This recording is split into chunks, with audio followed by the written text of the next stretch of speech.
If we zoom in on the capital again from the air, we see this shape which resembles an owl. Owls are significant because they represent wisdom. In Greece, the goddess of wisdom was called Athena, and she was associated with owls.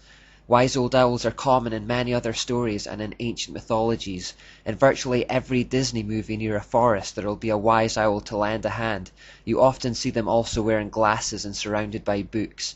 The reason for this association is that owls are nocturnal creatures who can see in the dark. Being able to see things no one else can see is a metaphor for the occultist. The owl combines the ideas of knowledge and enlightenment. The owl symbol also brings us to a character called Lilith. Now, the stories surrounding Lilith are so contradictory and confusing that it's virtually impossible to get to the root of it all, but in nearly all cultures she is thought of as a powerful female demon. The most commonly accepted myth about her from the Jewish Kabbalah is that she was the original wife of Adam in the Garden of Eden, predating Eve. The story goes that when they came to have sex, Lilith refused to lie underneath Adam in what she perceived to be a submissive position, and instead demanded to be on top. She wanted to be dominant over Adam. According to the Kabbalah, this fight led to Lilith flying away from the garden to a cave on the shores of the Red Sea. Within the cave she accepted the demons of the world as her lovers and spawned thousands of demon children in a short period of time. She then became known as the Mother of Demons and the wife of a character called Asmodeus, who was considered to be the king of demons. In this form she is known as the Younger Lilith. According to the Kabbalah, Adam then tried to make peace with her by asking God to send 3 angels to reason with her and bring her back. If she refused to return to the garden, the angels informed her that they would kill 100 of her demon children every day. Lilith still refused, and in her jealousy of Eve, Adam's new wife, she swore to exact a similar kind of punishment on her children. She would attack and kill the children of Adam and Eve. She also vowed to attack men in their sleep, not to kill them but to rape them for semen, so she could give birth to more demon children. So therefore she became known as a succubus, a female demon who attacks people sexually at night.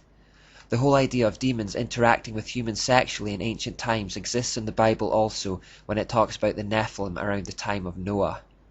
Some traditions depict Lilith as being part serpent, and some even depict her as being embodied in the serpent in the Garden of Eden, as though she was somehow present in that moment. In these traditions, she is represented as the wife of Satan or Samael, and the suggestion there is that the temptation of Adam and Eve was a joint effort between the two.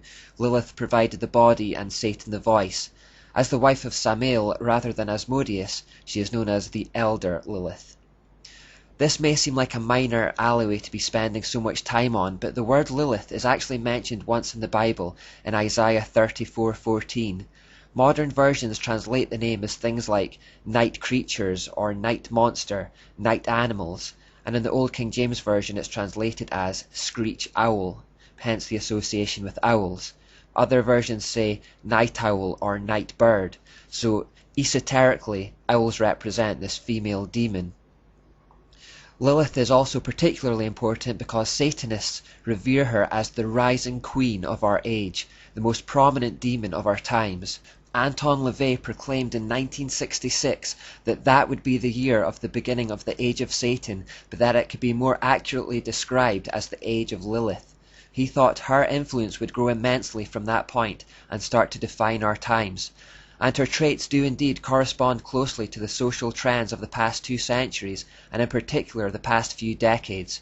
Up until the 1800s, Lilith was always seen as a dark, evil demon, but after that century, sympathetic artistic portrayals began to emerge. She is now not thought of as an evil demon, but rather a noble goddess, and her traits are becoming revered and loved.